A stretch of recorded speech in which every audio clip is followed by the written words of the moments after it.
California, 1977. The sun was warm, and the highways stretched endless beneath a golden sky.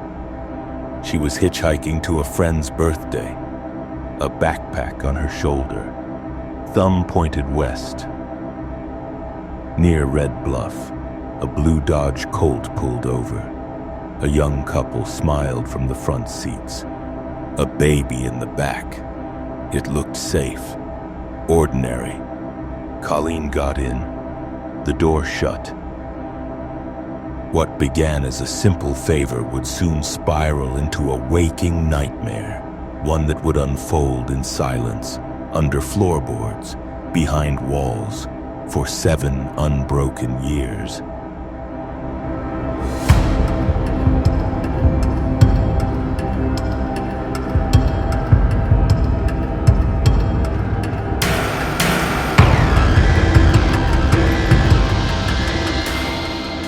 Colleen Stan, just 20 years old, embodied that spirit.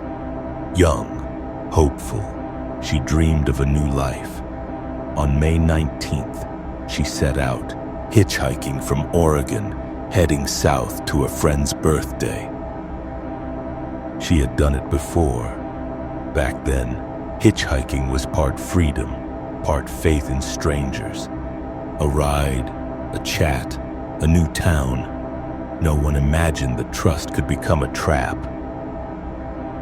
Along the way, a car pulled over.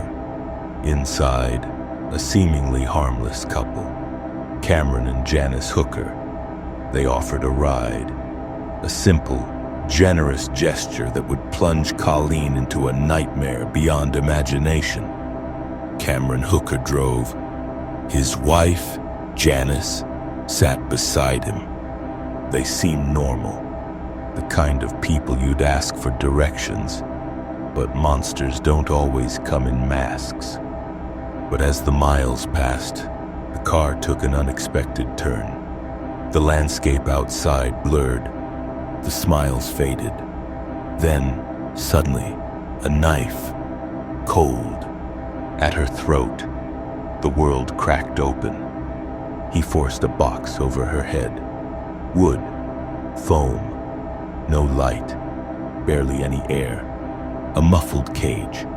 Panic set in, and then silence. That silence would become her world. They took her to their home, a modest house in Red Bluff. Beneath their bed was a wooden box, claustrophobic, soundproof. That's where Colleen would be kept, for hours, for days. The box became her prison, her reality. She couldn't stand, couldn't stretch. She was let out only when Cameron wanted something, and every moment was steeped in fear. The space was so small her knees ached constantly. The heat would rise until the air felt toxic. Her only companions, darkness, sweat, and the muffled noises from the floor above. But it wasn't just physical confinement. Cameron spun a lie, a fabricated group he called the Company. He told her they were watching her all the time.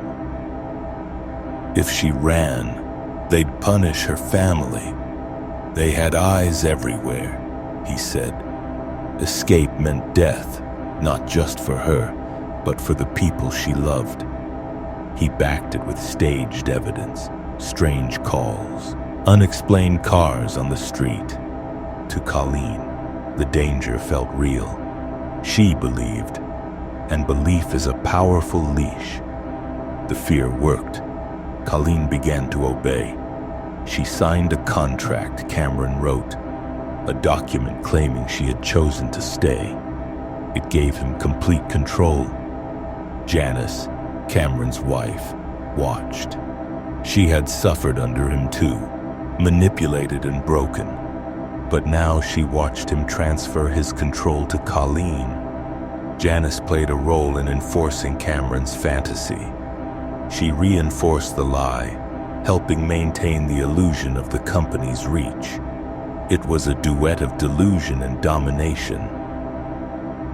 Sometimes Colleen was allowed upstairs to cook, to clean, to be paraded as a guest, but always under watch, always warned that speaking the truth meant destruction.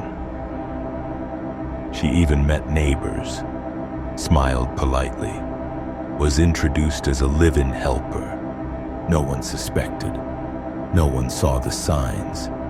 Evil hid in daylight. The punishment box waited for her return, sometimes for days. No light, no sound, heat rising past reason. It became a ritual of control. Colleen survived birthdays, holidays, alone, in darkness. She listened for footsteps, measured time by the creak of floorboards, waited for the sound of Cameron's voice. Her world became ritual, silence, stillness, obedience. Even her thoughts felt monitored. She stopped thinking like a prisoner and started thinking like someone who belonged there. Colleen's family received letters, dictated by Cameron. In them, they were told that she had joined a religious group, that she was safe, and had no desire to return home. She even visited her parents once, escorted by Cameron. She smiled, said nothing. They had no idea she would be returned to the box that same night. Her parents thought she'd simply found her path. They had no reason to suspect the horror she was silently enduring. Years passed. She adapted. Her world shrank to silence and obedience. She forgot what freedom felt like. The edges of her mind blurred. To cope, she created systems. She memorized the number of ceiling tiles, counted screws, sang songs in her head. Her survival became a discipline. Then, in 1984, something shifted. Janice, worn down by guilt and fear, told Colleen the truth. The company didn't exist. It never had.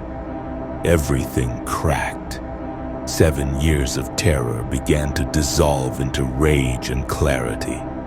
Janice helped Colleen escape, gave her a bus ticket, and this time, Colleen vanished, back to the world.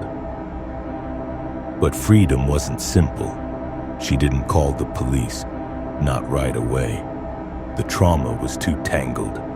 How do you explain that kind of captivity? For a while, she drifted through the shock, trying to reconcile memory with reality. Normal sounds startled her. Choices overwhelmed her. The box still lived in her mind. Eventually, Janice went to the authorities. In exchange for immunity, she told them everything. The story shocked even the most seasoned investigators.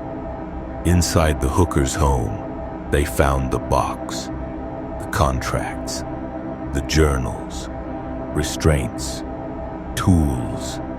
It was a dungeon disguised as a bedroom. Cameron Hooker was arrested, charged, tried, convicted. He received 104 years. His requests for parole have been denied again and again. Colleen's testimony was quiet, precise, devastating. She described the box, the heat, the noise, the fear, the silence, every detail carved into her memory. But the legacy of the case wasn't just legal. It was psychological, a case study in coercion, in how the human mind can be quietly caged. Colleen was reduced to a headline, the girl in the box. But she was more than that. She had endured the unimaginable and survived. People asked, why didn't she run? But that question misses the point.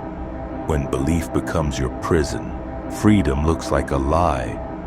Colleen eventually spoke out, calm, poised, strong.